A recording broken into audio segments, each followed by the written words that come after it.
What's up? You got your boy Dyreck, aka Native Shades, reminding you to like and subscribe, because today we're gonna be talking about the Mp7 Xl7 and the Mp7. What had happened was the Doublemint twins, the Mp7 Xl7 and the Mp7. Well, twins with a change of clothes. So, what other twins do we all know? Tia and Tamara? Tomax and Zamos, the evil twins from G.I. Joe? Remember they used to finish each other's sentences? The Morris twins? And the Mp7 and the Xl7 from Emu. Now, Emu put out these two groove boxes around 2001. Emu was trying to recover from just bad sales. You know, this was their last hurrah.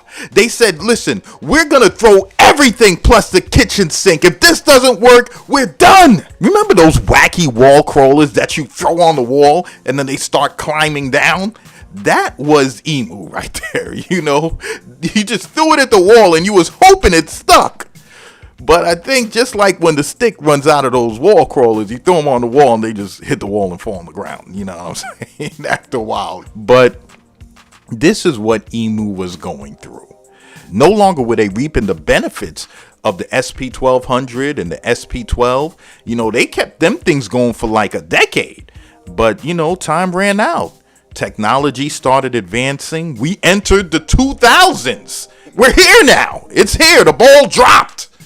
So we're in 2001 and they came out with two groove boxes.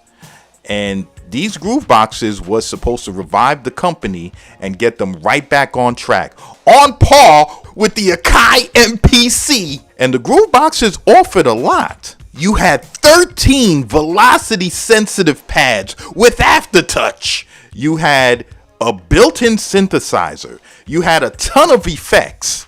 You had a sequencer. You had a step sequencer. They threw that in. They said, not only a sequencer, here, take a step sequencer. You had step edit. You had 16 real-time control knobs that you can control all your synth sounds and your effects and modulations, anything that you want. You can mute in your sequences and mute out your sequences. You had quantize, you had swing, you had note repeat. They threw everything at these units. You even had the great sounds from the Emu Lead 1 and the sounds from the MoFat and the Proteus 2000. Like, these are legendary pieces of gear, and Emu just stacked all the legendary sounds in this unit and just said, here, this is what we got. Take it or leave it. And the sampling community left it. Could you believe that? The sampling community left it. Why? This thing basically gave you everything you wanted. Everything that you would want in a groove box it had. You had a touch strip that you can change the pitch of the sounds that you're modulating. What went wrong?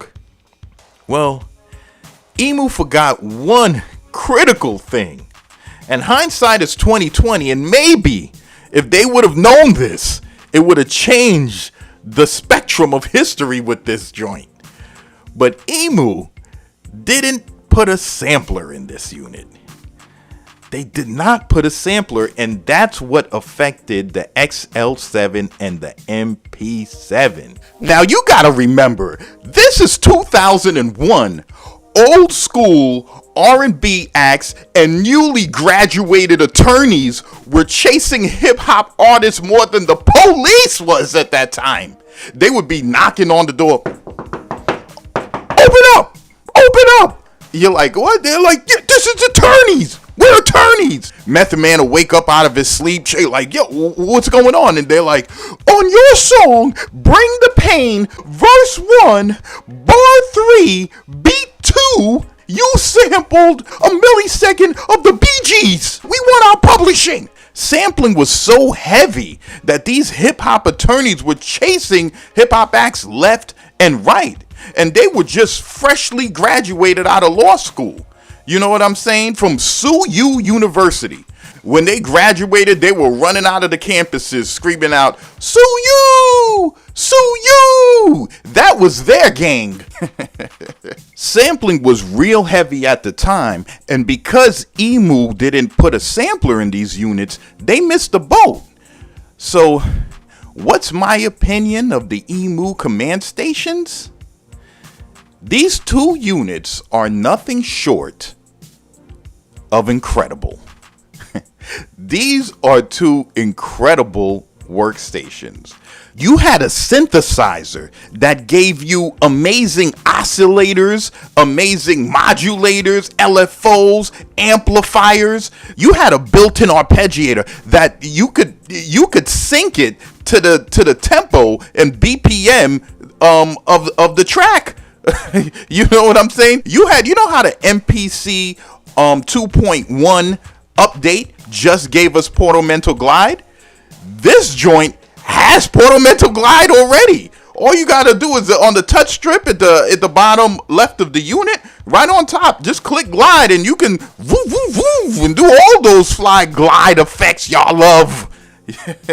This was an incredible piece of gear. A great thing about this unit is pretty much all of the features are labeled on the face of this unit. So it's kind of like easy, kind of like to learn. I mean, there's a lot of features, but you know, the label's right there on the button, so it'll tell you what it does. The workflow of the Mp7 and the XL7 is like this. You choose a section, let's say a drum section. You scroll down to the drum sound effects because you got a bunch of sounds. You got drums, you got synth sounds, you got keyboard, piano sounds, you got bass sounds. You got a ton of sounds on these units. So let's say you go to the drum section. Okay, you layer your kick. On the top left hand side of the unit, it got a plus and minus button for you to go to the next track or down to a track. So you just click plus and go up to track 2. You'll now layer your snares. You put your snares where you want to put your snares. Then you go up again to track 3. Then you layer your hats and you put your hats where you want to put your hats, and just keep going and going. Or if you don't want to use the real-time sequencer, you could use its grid sequencing, which is kind of like a step sequencer.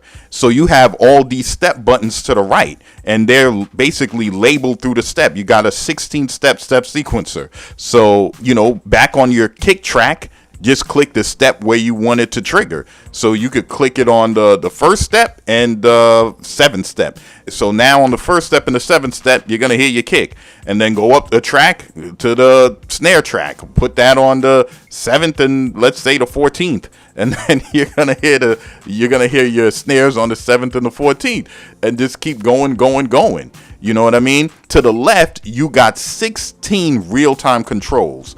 And it's pretty much the functions of the controls is labeled under the knobs. So if you leave it on the quick edit button over there, it basically, whatever it says under the knob, that's what the knob does. If you want to program your own stuff, click program and you can assign the knobs to whatever you want to assign it to. You can assign it to a LFO, assign it to an effect, or whatever you want. If you press the volume button, it controls the volume of the 16 tracks, and the pan button controls the pan of the 16 track, left or right. The step sequencer track pads on the right of the unit, those could be used to trigger outer board pieces of gear. So they can be like additional buttons. So you could be playing regular keys on the octave on the unit itself, on the pads on the unit itself, and then use those additional sequence trackpad buttons to the right to trigger some samples on an outer piece of gear or a VST or a DAW or something like that. This is an incredible workstation. It's a very incredible workstation. The crazy thing is, back then, people were sampling heavy, but when you think about today's music, people don't really sample anymore like that. You know what I'm saying? People still sample a little bit, but they're not really sample heavy. There's some producers right now, a lot of the new producers out, they don't want to mess with samples at all. After what Pharrell went through with the Blurred Lines joint, when the Marvin Gaye family ran down on him, and he played it over, and they still came. The judge still said, hey, you got to give these cats some money. You know what I'm saying? So people don't really mess with samples too heavy like that anymore. So in actuality, this unit is a perfect fit for today's times, because basically you get yourself a legendary Groovebox synthesizer, crazy effects module, real-time 16 real-time controls, and the control knobs are even MIDI assignable, so you can use them to control your DAW or your VST parameters. You know what I mean? Some of the sounds, the preset sounds, might be a little dated because times change. Not so much the drums, but maybe some of the keyboard sounds and everything like that. But this is a synthesizer, so if you want to take the time to shape it the way you want to shape it, you could do that. And it's not like Emu didn't try to make changes and update this unit. But, every time they went to the Creative Technologies facility, the guys just wouldn't listen. You know what I mean? They would go into the development product room where they would have all the products with a picture of the product on top of the product. So you would have the MoFat with a picture of the MoFat on top of it. You'd have their XK Extreme Keys keyboard with a picture of the unit on top of it. The Proteus 2000 with a picture of the unit on top of it.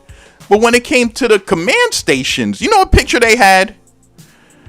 They had a picture of the Fizmo. Could you believe that? These guys was just so, they'd be like, hey man, listen, this is crazy, man. Anytime the Emu guys would be coming down the hallway with an idea for the unit, like, hey man, maybe we could, make this USB not only just transfer sequences and songs back and forth to the computer, but maybe we could make it transfer WAV files. So even though our units are not a sampler, maybe we could make it a sample player. And they'd be walking down the hallway with the USB cord, and the Fizmo guys would come around the corner and they'd see him and be like, hey, hand that USB cord over to the proper authorities. We're gonna try to use that sucker on the Fizmo, baby. It was just too much for the Emu guys, man.